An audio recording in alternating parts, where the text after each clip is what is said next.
Bonjour Monseigneur Luric. Bonjour Marie-Ange.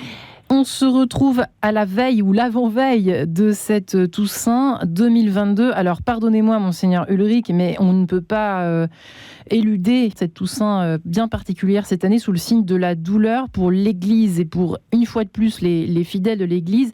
Comment appréhendez-vous cette fête de la Toussaint cette année au fond, Monseigneur Ulrich, pour commencer? La fête de la Toussaint, c'est évidemment la conscience que l'Église a de la sainteté à laquelle les baptisés sont appelés, à laquelle Dieu appelle d'une certaine façon l'humanité tout entière. Mais il le fait à travers la mission de l'Église confiée par le Seigneur Jésus. Pierre, tu es Pierre, et sur cette pierre je bâtirai mon Église, qu'il dit par Jésus dans l'Évangile. Ça veut dire je t'appelle, je veux dire que tu viennes à ma suite pour témoigner de la sainteté de Dieu. Voilà. Pierre qui n'est pas impur d'ailleurs, Monseigneur Ulrich. Vous voyez où je veux en venir. L'évangile est bien clair là-dessus, et ça permet de dire quelque chose sur la sainteté de l'Église, qui n'est pas la perfection absolue et atteinte une fois pour toutes par l'Église telle qu'elle est, et par ses membres, et par notamment ses ministres. Mais je crois qu'il y a toujours une grande distinction à faire. Nous sommes appelés à la sainteté, nous sommes appelés à partager le bonheur de Dieu et l'amour qu'il veut répandre partout. Nous sommes appelés comme Église, et chacun d'entre nous. Mais nous savons bien, en voyant la situation présente de l'Église et en nous regardant nous-mêmes comme baptisés, comme prêtres, comme ministres, comme évêques, pour moi, que nous ne sommes pas parvenus à l'accomplissement de cette sainteté. C'est vraiment comprendre que tous saints, c'est un vrai appel qui est fait à se laisser transformer par cet amour, et ce n'est pas fait. Et que répondez-vous? Alors je me fais un peu l'avocat du diable, pardonnez-moi Monseigneur Ulrich. Que répondez-vous aux personnes qui nous écouteraient ce matin et qui sont sans arrêt déçus et redéçus et redéçus à chaque fois qu'un scandale va ressortir? Parce que peut-être il y en aura d'autres, je ne le souhaite pas, peut-être il y en aura d'autres. Que conseillez-vous? Comment faut-il réagir au fond? Comment faut-il réagir à ce qui se passe dans l'Église, affaires Sentier, les autres affaires, quand on est chrétien? Premièrement, ne pas s'habituer, et je crois que c'est ça que ça signifie, cette colère qui monte, ne pas s'habituer au mal, ne pas se laisser, blaser en disant ce sera toujours comme ça, on n'y peut rien, etc.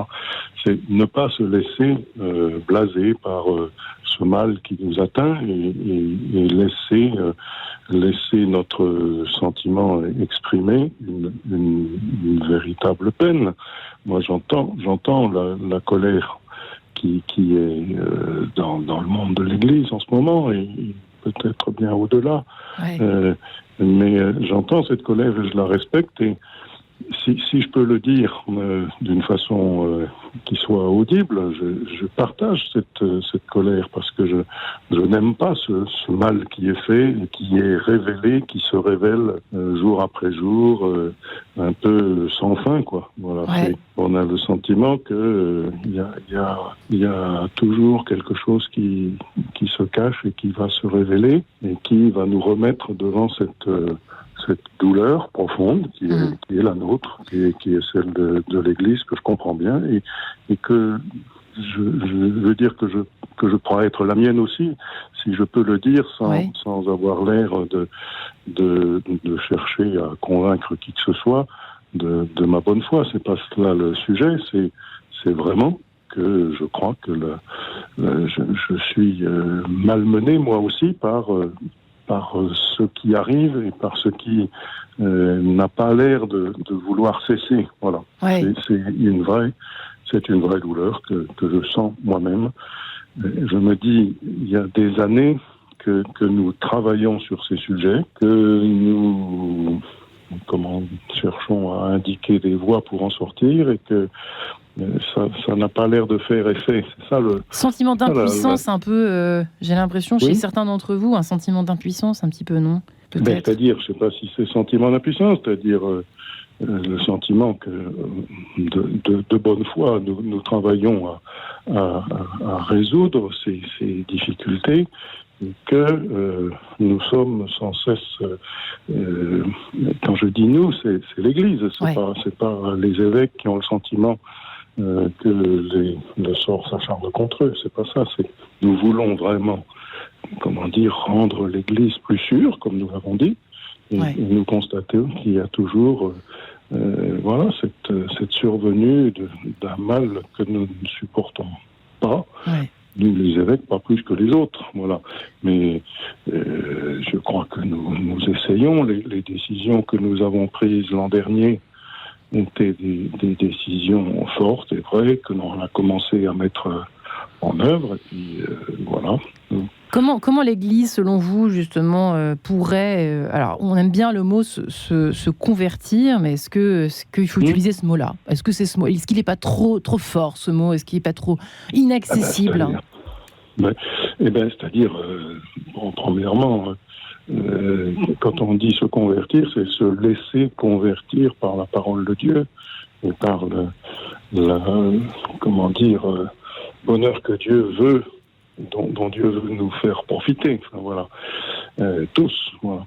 Donc se laisser transformer, et chacun de nous, on sait que ça n'est pas facile de se laisser transformer, parce qu'on croit avoir raison, on croit être sur le bon chemin. C'est une vraie recherche que nous avons à faire. Probablement que la colère qui monte du peuple de Dieu est un rappel important pour nous et pour tous. Voilà, ça veut dire nous ne voulons pas nous laisser habituer au mal, et nous avons vraiment le désir ensemble de le combattre. Voilà. Je pense que c'est notre part du travail, et puis nous voulons vraiment faire cette part qui est la nôtre, et que cela nous purifie d'une certaine façon, que cela nous mette bien devant la réalité du mal, et devant la nécessité de le faire sortir ensemble. En somme, pour restaurer une forme de confiance, voire la confiance tout court, avec les fidèles. C'est ça que nous voulons, c'est que la confiance soit restaurée pour que le message évangélique passe, pour que le message évangélique ne soit pas contredit par ce qui arrive. Eh bien, on l'espère tous. Avec un grand E majuscule, je mets derrière évidemment le mot espérance. Merci infiniment, Monseigneur Ulrich.